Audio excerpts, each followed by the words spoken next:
संतोष जी, अब चुनाव का मौसम आ गया, बिहार विधानसभा चुनाव कुछ ही महीने में होंगे। क्या लगता है आपको कि जैसे ये चर्चाएं हो रही हैं कि जो सीएम फेस पर लेकर तेजस्वी यादव होंगे, कोई कह रहा है कि भाई नीतीश कुमार ही रहेंगे, तो क्या कहेंगे इस बारे में?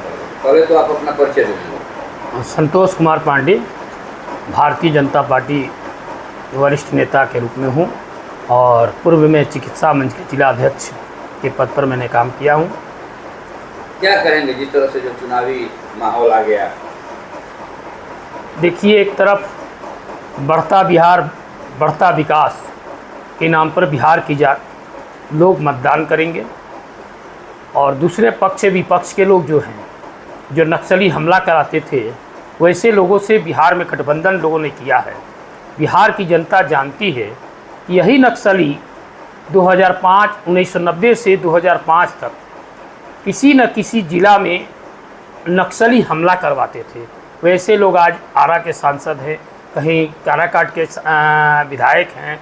वैसे लोग के साथ गठबंधन बिहार के नेता, विपक्ष के नेता तेजस्वी यादव ने गठबंधन किया है।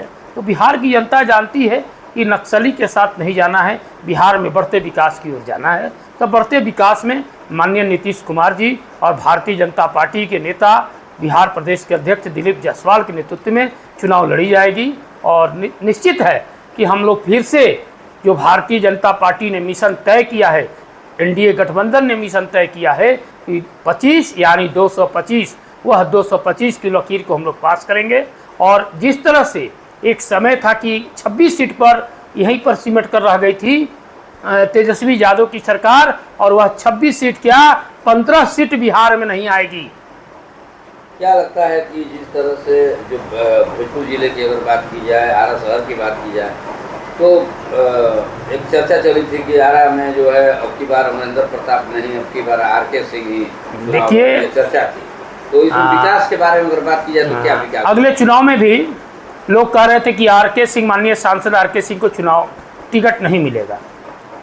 भारतीय जनता पार्टी की आला कमान ने दिया और बिहार बढ़ता विकास की ओर आ रहा था और जातीय रंग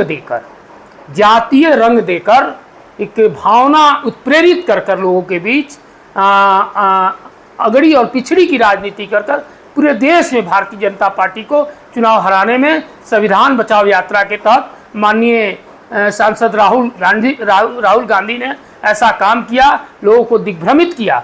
लेकिन दिग्भ्रमित करने के बाद भी किसी को यह उम्मीद नहीं थी कि नरेंद्र मोदी देश के प्रधानमंत्री होंगे।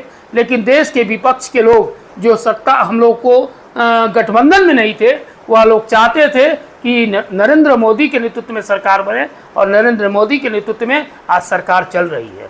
राहुल गांधी पदयात्रा करते हैं, प्रशांत किशोर भी पदयात्रा करते हैं। प्रशांत किशोर तो बिहार के माननीय तेजस्वी यादव के एजेंट है।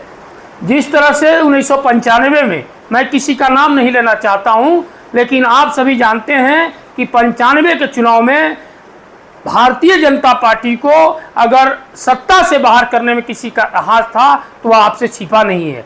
अगर भारतीय जनता पार्टी को वह पार्टी अगर अपना नेता विधानसभा में टिकट नहीं बांटती तो 1995 में ही भारतीय जनता पार्टी स्पष्ट जनादेश के साथ बिहार में सरकार बना लेती।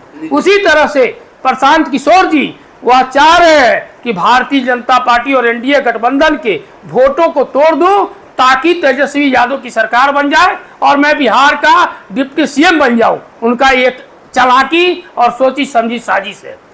सीएम का चेहरा आपके नज़र में कौन रहेगा? ये तो भारतीय जनता पार्टी एनडीए गठबंधन ने तय भी किया है कि नीतीश कुमार के नेतृत्व में ही चुनाव लड़ेंगे और नीतीश कुमार ही बिहार के सीएम फेस होंगे।